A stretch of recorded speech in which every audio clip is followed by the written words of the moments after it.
नमस्कार। आइए बात करते हैं कुमार विश्वास वर्सेस अरविंद केजरीवाल के मसले के बारे में। ये जो मसला चल रहा है इसकी शुरुआत हुई है बहुत पहले, जो कि बाहर निकल के आया है मसला अभी। जैसे कि अभी कुमार विश्वास ने अपने एक इंटरव्यू में कहा था कि मतलब अरविंद केजरीवाल जो है वो खालिस्तानियों से, जो खालिस्तानी गैंग है जो खालिस्तान की मांग कर रही है, उससे मिले हुए हैं और उसी को लेकर वो पंजाब में अपनी जीत देख रहे हैं। उनका कहना है कि यही हमें जीत दिला कर रहेंगे। कुमार विश्वास ने आरोप लगाया है अरविंद केजरीवाल पे कि जब वो कभी उनके घर गए होंगे, जब वो एक ही गुट में थे, आपको पता होगा अरविंद केजरीवाल, कुमार विश्वास और बाबा रामदेव जी, ये सब अन्ना हजारे जी की गैंग में थे। अन्ना हजारे जिन्होंने आंदोलन किया था भ्रष्टाचार के खिलाफ, तो ये बहुत बड़े सहयोगी थे। और सहयोगी होने के साथ साथ लग रहा था उस टाइम पे कि ये कुछ अच्छा करेंगे। उस टाइम पे अरविंद केजरीवाल जी ने बहुत सौगंधें खाई थी कि हम राजनीति से दूर रहेंगे, लेकिन परिणाम क्या हुआ? मेहनत मिल के सबने करी, मलाई अकेले खा गए केजरीवाल जी। कैसे कि दिल्ली के सीएम बने केजरीवाल जी और हजारे जी का पता नहीं कहाँ है। कुमार विश्वास तो वही कभी हैं कभी रह गए।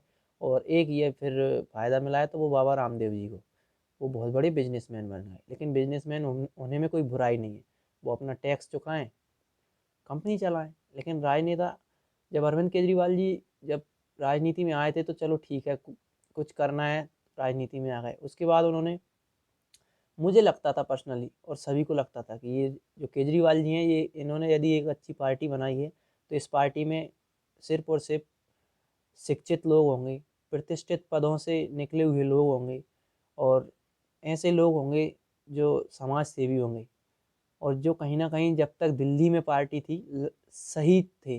बिल्कुल लगता था कि ये कुछ करेंगे। अब जब पंजाब चुनाव में देखा जा रहा है कि सबसे ज़्यादा दागी यदि किसी पार्टी में है तो वो आम आदमी पार्टी में है, जिनके खिलाफ, कईयों के खिलाफ तो कत्ल के भी मुकदमे हैं। तो यहाँ से तो इन्होंने ये खंडन कर दिया इस बात का कि आम आदमी पार्टी सज्जनों की पार्टी है। मुझे इस बात पे अब विश्वास नहीं रहा। मैं समझता हूँ कि हर राजनीति पार्टी जैसा देश वैसा भेष कार्ड खेलती है, मतलब खेलती है। केजरीवाल जी से ये उम्मीद नहीं थी।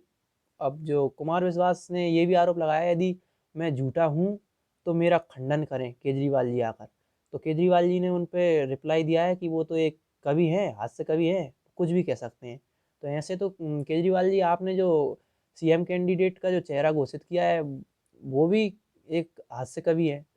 तो कल से यदि कोई, मान लो कुमार विश्वास ने भी कहा है, ये कल से मान लो पंजाब में कोई गलत घटना हो जाती है उनके रहते हुए, बाय चांस यदि वो बनते हैं मुख्यमंत्री, तो फिर आप यही कह के मुकर जाओगे कि वो तो एक कॉमेडियन आदमी है, गलती हो जाती है, या फिर कुछ भी बोल देते हैं। तो ऐसा नहीं चलता है। वो एक पढ़े लिखे प्रोफेसर रहे हैं और गोल्ड मेडलिस्ट हैं, शिक्षित कवि हैं। ऐसा नहीं कि कोई भी ये 2 टके की कॉमेडी करके कवि बने हो। वो एक प्रोफेशनल कवि है। ये टिकटॉक या यूट्यूब पे सिर्फ ये नहीं कि टिकटॉक यूट्यूब पे चैनल बना लिया, कवि बन गए अपने स्टैंडर्ड से। वो कवि हैं, उनका सम्मान करना चाहिए। यदि उन्होंने कुछ बोला है तो आप सच्चे हो तो उसका खंडन करो, वो उस बात को स्वीकार कर रहे हैं। और देखा जाए तो आपके जो सीएम के चेहरा है, जो आपका श्री भगवंत मान जी, उनको संसद में कई बार नशे की हालत में भाषण देते हुए, अपना स्पीच देते हुए देखा गया है। मैंने खुद ने देखा है। कई और जो लोग संसद के जो स्पीच देखने के शौकीन होंगे उन्होंने देखा होगा। और जिसके बाद में भगवंत मान जी ने ऐसा कुछ किया नहीं है जिससे आप उनको बहुत बड़ा राजनेता समझते हो। हाँ, ये है कि आपने जो दिल्ली में काम किया है, अच्छा काम किया है, शिक्षा में, स्वास्थ्य में बहुत अच्छा काम किया है, राशन में, और मुफ्त बिजली मुफ्त पानी, अच्छा काम किया है, मान रहे हैं। तो ये ऐसा होता है जैसे प्रधानमंत्री जी जो पहले मुख्यमंत्री थे गुजरात के, उनको ये गलत फहमी थी। ये मैं मानता हूँ और कई लोग मानते होंगे कि जैसा मैंने गुजरात में काम किया है वैसा मैं पूरे भारत में काम कर लूँगा। लेकिन ये बात, स्थान समय दोनों मिल के काम होता है।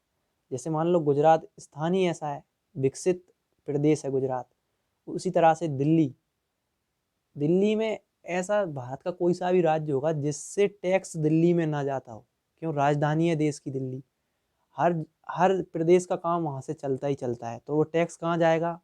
दिल्ली में तो जाएगा ही जाएगा हर राज्य का। जरूरी तो नहीं कि हर राज्य का टैक्स पंजाब में भी जाएगा। कहीं ना कहीं टैक्स दिल्ली में ही ज़्यादा पहुँचता है पूरे भारतवर्ष का, तो वहाँ भी आपको फ़ायदा है। इस हिसाब से भी आप कुछ ज़्यादा फ्री दे सकते हो। पंजाब में इतना आप कुछ फ्री नहीं दे सकते ईमानदारी से।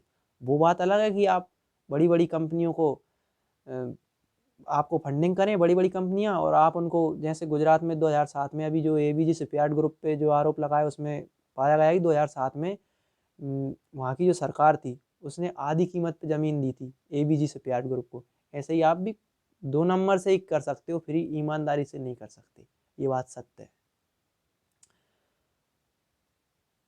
सीधी बात है। यदि आपको विश्वास है आपके ऊपर कि मैंने खालिस्तानियों से मीटिंग नहीं की है, या फिर कुमार विश्वास झूठे हैं, तो आप आके खंडन कीजिए या फिर उनके साथ मंच साझा कीजिए किसी बड़े न्यूज़ चैनल पे, जिससे पूरे देश में जो अभी गलत फहमी चल रही है या ये बात सत्य है, जो भी है वो मसला समझ में आए।